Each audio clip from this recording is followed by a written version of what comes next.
You are sitting on your sofa at 9:15 p.m. on a Tuesday, scrolling through a digital marketplace on your phone.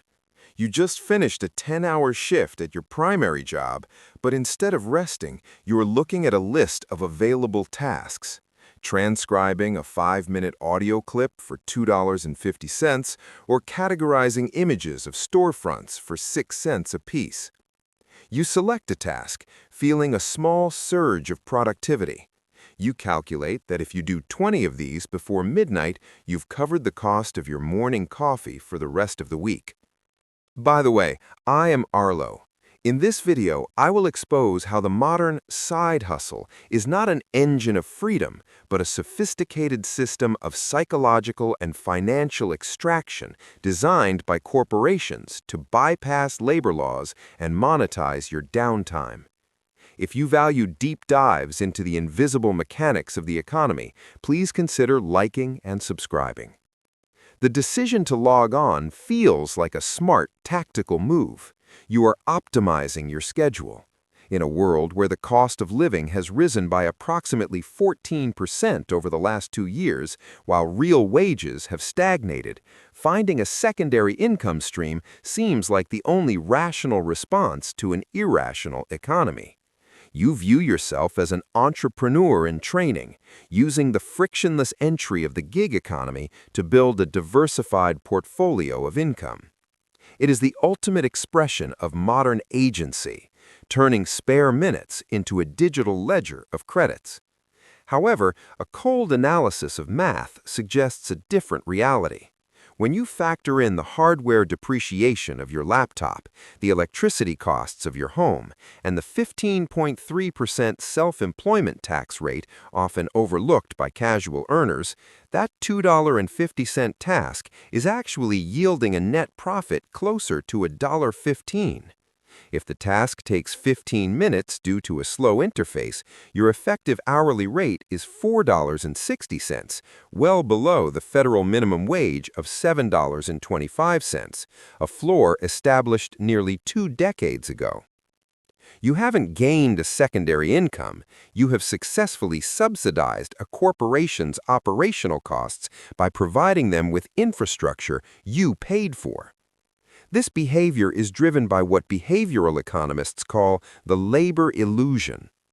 Research suggests that consumers value a service more when they see the work behind it, but platforms have flipped this.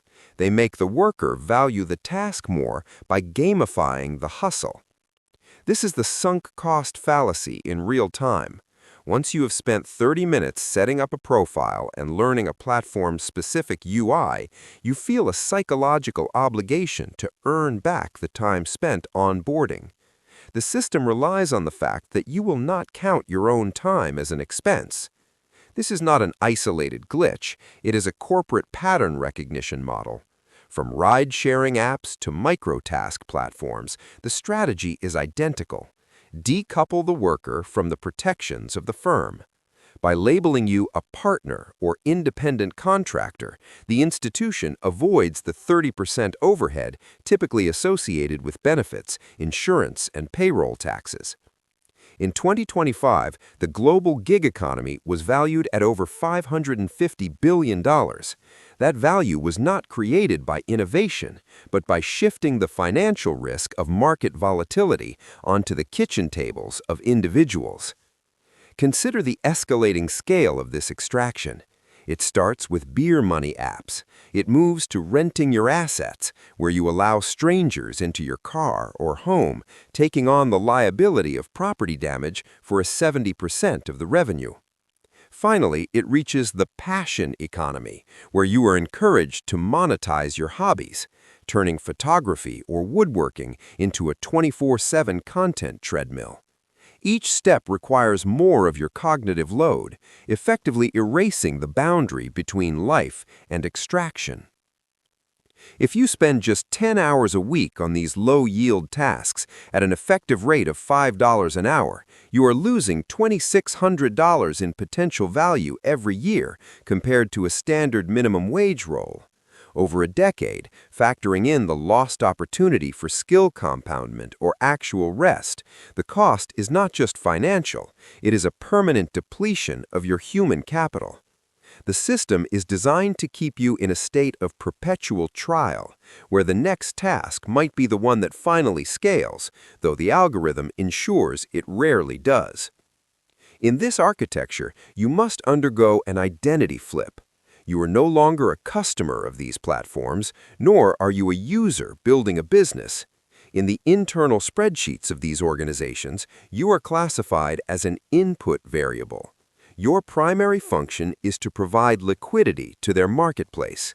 When a platform offers a bonus for completing 10 deliveries in a row, they are not rewarding your loyalty. They are using a variable ratio reinforcement schedule, the same mechanism used in slot machines, to ensure their service remains active during peak hours without them having to pay a guaranteed surge wage. The system relies on mental accounting, a bias identified by Richard Thaler. You likely place your side hustle earnings in a different mental bucket than your salary. Because this money feels extra, you are less likely to scrutinize the exploitive rate at which it is earned. You see $50 in an app and feel a sense of achievement, ignoring the fact that the same amount of effort in a regulated environment would have yielded $80 plus Social Security contributions. The platform wins because it has convinced you to devalue your own labor. We see this pattern escalating into the expertise extraction phase. Platforms now target white-collar professionals, asking them to provide consultations or freelance insights for flat fees. A consultant who earns $150 an hour at his firm might accept $60 for a private gig on a platform, thinking it is easy money. In doing so, they are participating in a race to the bottom that devalues the very expertise they spent decades acquiring.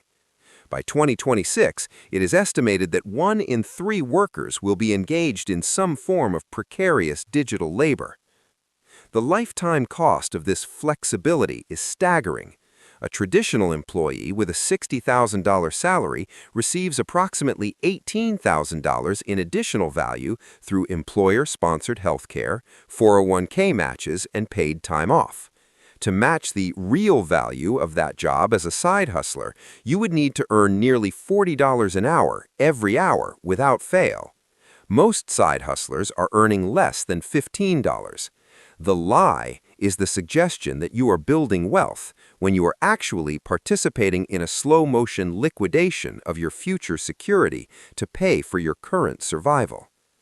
To develop defensive awareness, you must stop viewing side hustles through the lens of extra.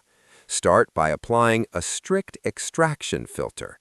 Calculate your true hourly rate by subtracting 30% for taxes and overhead, then dividing by the total time spent, including the time spent looking for the task and waiting for the app to load. If the number is lower than your local minimum wage, the platform is not a tool for you. You are a tool for the platform. Another strategy is platform agnosticism. The extraction system depends on your stickiness, the psychological cost of leaving. By maintaining profiles on multiple competing platforms but never committing to streaks or levels, you break the gamification loop. You treat the platform with the same cold mathematical detachment it uses on you. Never provide free data, such as filling out surveys or feedback forms that help them improve the experience. That data is their R&D they are failing to pay for. The closing truth is that the side hustle is the final frontier of corporate expansion. After institutions extracted value from our 9-to-5 labor, they moved into our homes, our cars, and finally, our sleep cycles. They have rebranded precarity as hustle and instability as freedom. This system does not require your enthusiasm to function.